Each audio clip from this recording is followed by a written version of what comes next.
Greetings and welcome back to the Grindhouse.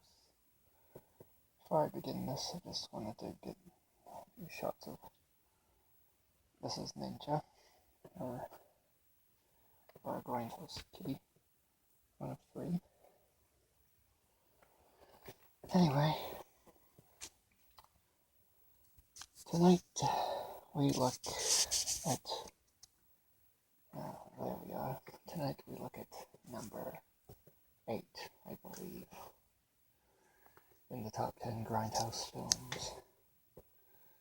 This is a film I had thought about reviewing for quite some time and never really got around to it till tonight. I give you Linda Blair, John Vernon, Sal Landy, Robert Dreyer, and Leanna Quigley in Savage Streets. This is a Grindhouse film. In case anyone's wondering, this is one of Linda Blair. This is probably Linda Blair's best film since The Exorcist. The only difference between this and The Exorcist is the fact that Linda Blair became more a Grindhouse star, I think, after The Exorcist. I mean, she was like, 12 or 14 when that one came out. I don't know how old she was. I think she was 12. But once she reached into her adult years, it's like Savage Island, probably, I'd say maybe Born Innocent. I don't know, I never saw that film yet. But anyway, when she reached into her adult years, Savage Streets came along, and that is where this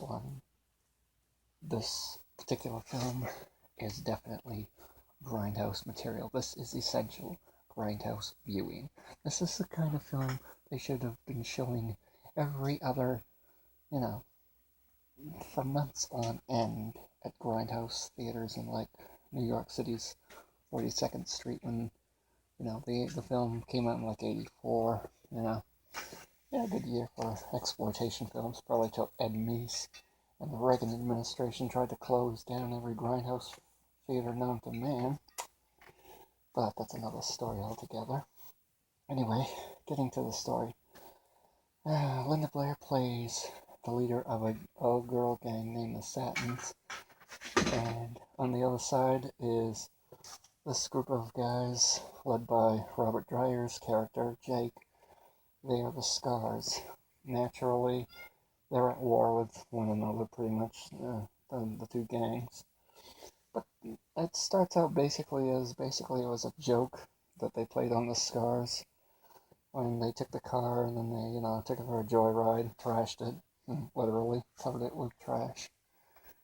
Anyway, as payback for that, the Scars attack her sister, played by Leanna Quigley. They end up raping her, and shortly after that, once it's found out, after they find the girl in the bathroom, they bring her to the hospital. At this point in time, of course, they don't know who did it. But shortly thereafter that, her best friend almost takes Jake out in the bar inadvertently. She gets him with a knife, but she doesn't kill him. And then, of course, the Scars are going to go and, they're going to kill her, obviously. Surprisingly, I thought the girl who played the best friend shouldn't have necessarily gotten killed. I don't know. I just thought, they could have done something with that.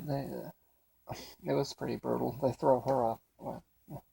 Well, fuck it. If I give away the spoilers. They throw her off the bridge, pretty much. And I think this was supposed to be the Brooklyn Bridge, but I'm not sure. Because I think the movie was supposed to take place in New York. Because it looks like it was in New York City. I could be wrong, but anyway. So, yeah, basically after that, Linda Blair is going to go Charles Bronson, and hence the crossbow, one of the best iconic weapons in this film, of course. Should be, they should use a lot more crossbow movies, I think. But anyway, uh, you know, just use it as a weapon as common as most machine guns in action films. But, so, Linda Blair basically goes Charles Bronson and hunts down the members one by one. Now that's a revenge film, I'll tell you. Let's see what else. The soundtrack itself is one of those hard to find soundtracks, apparently. Supposedly it's probably a collector's item, but I don't know. I've never found it anywhere myself. Soundtrack's pretty good. It's 80s music, pretty much, so you're gonna get a lot of, just 80s music. Pretty semi-generic, I guess. Nothing really like, huge names. I mean, this wasn't like, you know, it wasn't like 80s mainstream. You know? So, the film itself is pretty violent. The film itself is, it's not super gratuitous, though. I will say that. It's, for an 80s film, it wasn't like, it, it was rough, but it wasn't like, wasn't like Mir Zakari rough, I guess I can say. Which, I like his films, or at least, one in particular, which I thought was good. Saw the sequel. Well, actually, the remake. Actually, I saw the sequel, too, to the remake version. But anyway, that's another story.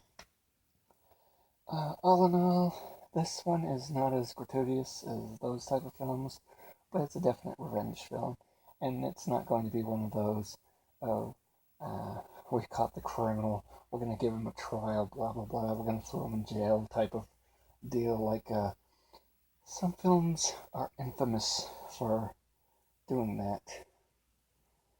And as much as I'd like to not give away a name, I'm going to give away a name.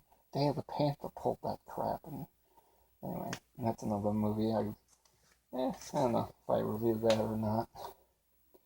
But anyway,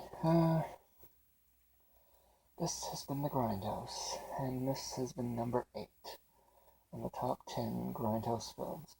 This list is in no particular order, but I thought I had to throw this one in because if I didn't, if I had forgotten this one, I would have had to make it in the top 11 or top 20. This has been the Grindhouse, and